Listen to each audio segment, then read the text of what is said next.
ஒரு திருட்டு முயல் எப்போதும் முகக்கவசம் அணிந்து வேட்டையாடச் செல்லும். அப்போது அது எங்கெல்லாம் தெரிகிறதோ அங்கெல்லாம் செல்லும். ஒரு நாள் ஒரு வீட்டை தேடிக்கொண்டு செல்லும்போது அங்கு ஒரு ஏழ்மை முயல் குடும்பத்தை பார்க்கிறது.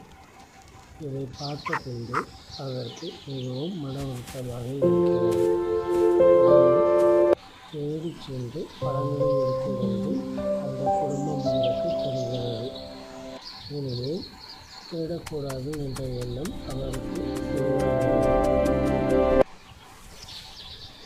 தோட்டத்தில் உள்ள பழங்களை எல்லாம் எடுத்து வந்து அந்த குடும்பத்திற்கு தந்து தானும் உண்டு மகிழ்கிறது.